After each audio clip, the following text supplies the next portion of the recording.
आधी रात का वक्त हो चुका था। पड़ोस वाले घर से फिर से किसी बच्चे की रोने की आवाज़ सुनाई देने लगी और साथ में उसी घर में रहने वाली देवकी नाम की औरत की लोरी गाने की आवाज़ भी। ये आवाज़ सुनते ही राधिका डर से थर-थर कांपने लगी। उसने जल्दी से गहरी नींद में सोए अपने पति केशव को जगाया। केशव उठो, देखो ना, फिर से किसी की लोरी गाने की आवाज़ आ रही है बाजू वाले घर से। क्या हुआ राधिका, क्यों परेशान हो रही हो?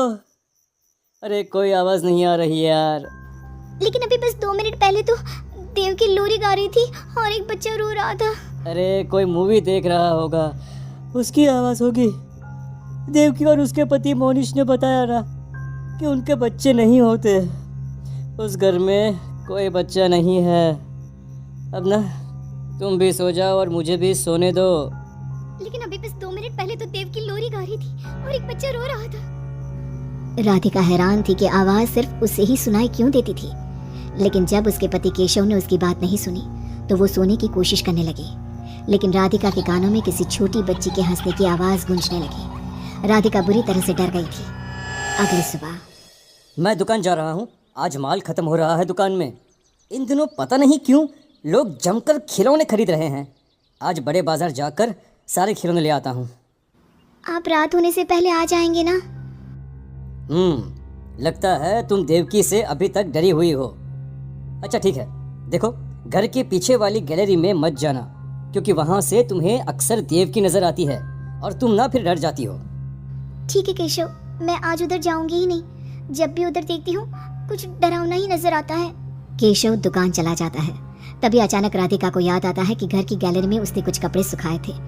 डरते हुए वो वहाँ जाती है। दूसरी तरफ देवकी की गैलरी नजर आती थी। राधिका जैसे ही कपड़े लेकर वापस आने को पलटती है, उसकी नजर सामने देवकी की गैलरी में पड़ी। वहाँ एक 4 साल की बच्ची खड़ी होकर उसे घूर रही थी। हे भगवान, ये कौन है? कौन है ये?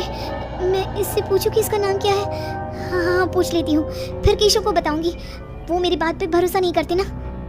बेटा, कौन हो तुम? हाँ, तुम्हारा नाम क्या है? गुड़िया। तभी अचानक वहाँ पर देवकी आती है और वो बच्ची गायब हो जाती है। क्या हुआ? आप किससे बात कर रही थी? वो यहाँ पे मैंने एक लड़की को देखा था। वो कौन थी? कहाँ गई वो अभी? कौन लड़की? मैंने कहा ना मेरे घर में कोई बच्चा नहीं है। मैंने देखा था, वो यही थी। वो आपके पीछे कौन है? राधिका को फील होता है कि किसी ने उसे धीरे से पुकारा, आंटी। राधिका पलट कर देखती है तो वहाँ वो छोटी बच्ची खड़ी थी। राधिका चीख कर बेहोश हो जाती है। जब उसकी आंख खुलती है तो केशव उसके पास खड़ा था। क्या हुआ राधिका? राधिका, होश में आओ। वो तो भला हो देवकी जी का, जिन्होंने तुम्हें बेहोश पड़ा देखकर मुझे कॉल कर दिया और मैं घर आ गया। तुम उस गैलरी में गई ही क्यों? केशव, वो लड़की यहाँ आ गई थी और वो देवकी, वो ठीक औरत नहीं है। तुम पागल हो गई हो राधिका। आज देवकी जी ने ही मुझे तुम्हारे बारे में बताया। क्या सोचती रहती हो? अरे कोई नहीं है उस घर में। अगले दिन केशव की दुकान जाते वक्त, मैं भी आज आपके साथ चलूंगी। अच्छा ओके ठीक है, चलो चलो अब। दुकान पर पहुंचकर, वाह केशव, कितने सारे नए खिलौने। और ये इस पैकेट में क्या है? अरे एक बड़े साइज की डॉल है, मार्केट में नई आई है। सोचा अगर लोग खरीदेंगे तो अगली बार और ऑर्डर कर दूंगा। क्या मैं देख लूं इस डॉल को? हाँ देख लेना, मैं जरा माल लेने बड़े बाजार जा रहा हूँ। तुम दुकान संभाल लो और आराम से बैठकर खिलौने देख लो, ठीक है? केशव दुकान से चला जाता है।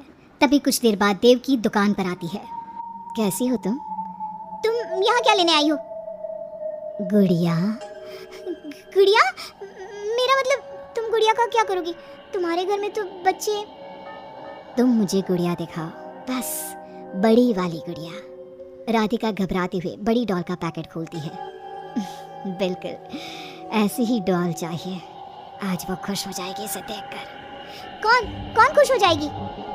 देवकी अजीब नजरों से राधिका को देखती है और बिना कुछ कहे पैसे देकर चली जाती है। उसके जाने के बाद राधिका शॉप के अंडरग्राउंड में नए टॉयज का मॉल चेक करने जाती है। वहाँ बच्चों का एक झूला था।